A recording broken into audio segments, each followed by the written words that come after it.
Jesu akauya kuti iwewe neni tiponeswe. It's a fact that is worthy of all acceptance. We can't deny that.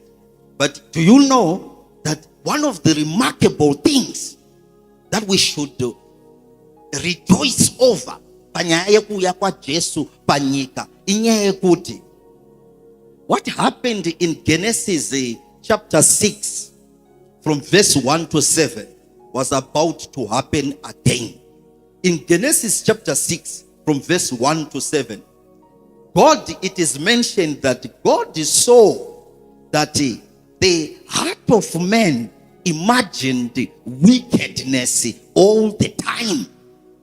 And because of this, God regretted creating man, and he aimed to destroy the entire world and start it afresh, except for Noah, because he found favor before the sight of the Lord. Sakandurukuti takambokwidza Mwari BP kumashuro uku kusvika palevel yekuti Ishe vakaona kuti handina imwe option yekudhila nayo nemabhanditi aya kunze kwekutova destroyer. Hakuna kwandiri kuenda nawa. Kunyange ngirozi ikatodzika kubva kudenga akabata bhaibheri chiwaparidzira kunotoita vanototi ndeyenhema tipe proof twatumwa naMwari iri ngirozi.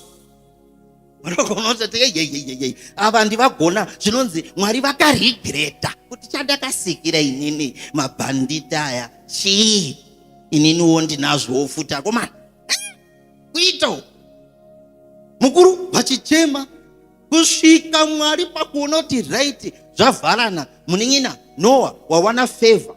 Chiita apa vakangarava isa mhuka dzichapinda imomo ndiyo wanda kuponesa uri one iwewe nemhuka rimwe krure seiri nirege ndi paradze. Now mubvunzo unova pakuti ko masvosvo angaitawo sei panyaya iyi nokuti akabatanidzira. Kana zvichinzi Mwari vakaregreta kuti vakacreata vanhu nezvipuka zvepanyika pano, zviri kureva kuti zvatingori isisu sevanhu, nokuti kune vakaoma musoro nevari right, nekumasvosvo unoti vanhu akaoma musoro futi masvosvo yacho iyayo anenge achipinza mamwe BP. Hazvisi kuvanhu chete, kushumba kune mabhanditi, kumakwai kune mabhanditi, kumapeni kune mabhanditi, kumahipopotamus kune mabhanditi. Ishe wakatiregai ndipukute zvese nditange afresh.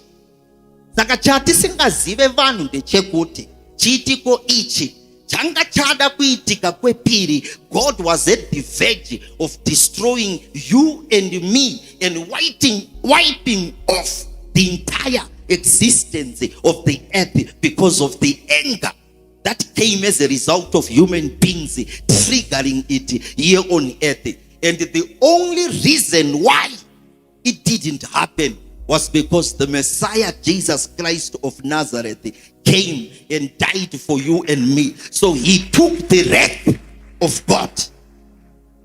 2 Corinthians chapter 5 verse 21, it makes it very clear that he that was without sin was made sin, so that we can be accredited the righteousness of God through him. Saka Jesu paakauya panyika panapa haana kutadza nekuda kwekungoti aisangoda kutadza. Kwaibva kwanga kusina chivi, saka it was not in his nature to be a sinner.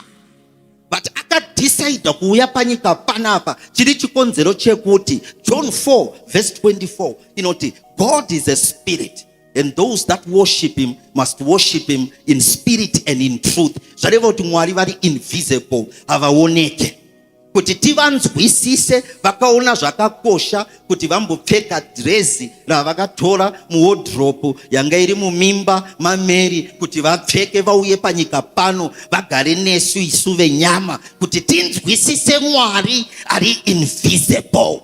Timunamate tichiziva kuti kana uine zvauri kuenda through, kungave kurwara, kushaya basa, kutambura, kana uine zviri kukutambudza mulife, kana uchinamata, you know that God can actually relate and feel the pain you are feeling because of what you are going through and vindicate you, which is the reason why today I would love to submit to you and say, whatever you have been going through as you came here, today shall be the end. Kuti vanhu munzwisise kuti Jesus Christ of Nazareth is the Son of God. One of the biggest debate on earth is between Christianity and Islam, because Muslims deny that Jesus Christ of Nazareth is God. They claim he was only a servant, and they take their debate from Matthew 27 verse 46, which makes it very clear that Jesus cried out to God, my Father, why hast thou forsaken me? And so, basing on that verse, Muslims claim that can God call unto God?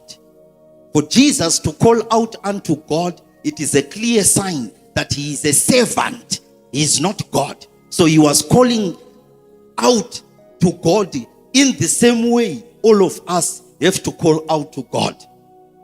So they, based on that fact, and further go on to deny the crucifixion of Jesus Christ, that it was real.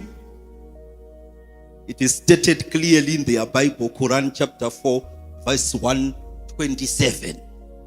It denies the crucifixion of Jesus. So they derive the debate from there that Jesus can't be God, because in Matthew 27 verse 46 he said, Father, why hast thou forsaken me? What the Muslims don't understand is that when Jesus was calling out, Father, why hast thou forsaken me? It was not being made up in his mind. He was actually quoting a verse. So that statement, he was quoting it from Psalms 22 verse 1, which says, my Father, why hast thou forsaken me?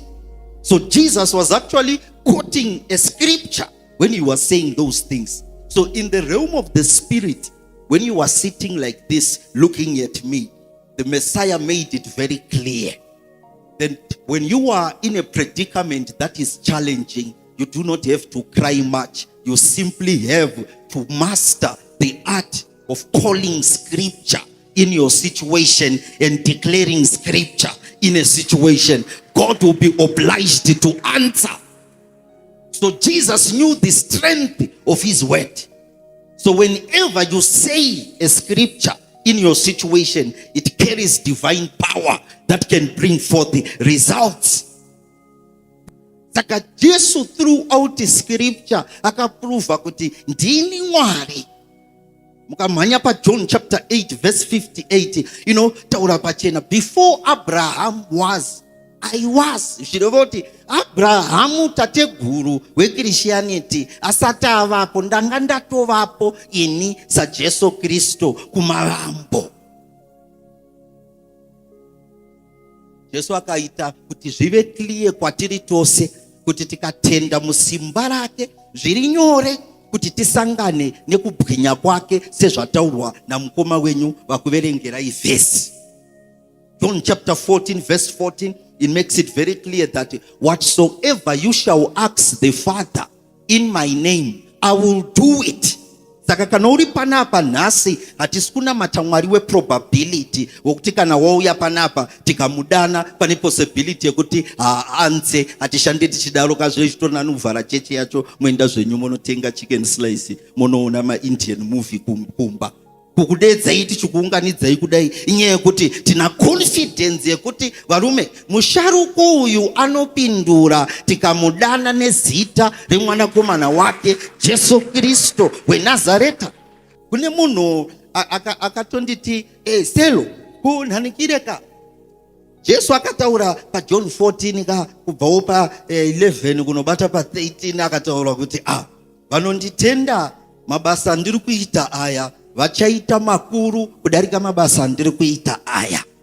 Saka nyaya iripo selo ndeye kuti imimi vakomana hamungadi kuita ese kama miracle, because Jesu paitaura kuti mabasa makuru muchaita kudarika andiri kuita aya, haisaedza kuti hanzi munokwanisa kuita zvaari kuita iye. Yanga ingoriwo slang yaingokutaurawo kuti muchapiwa power.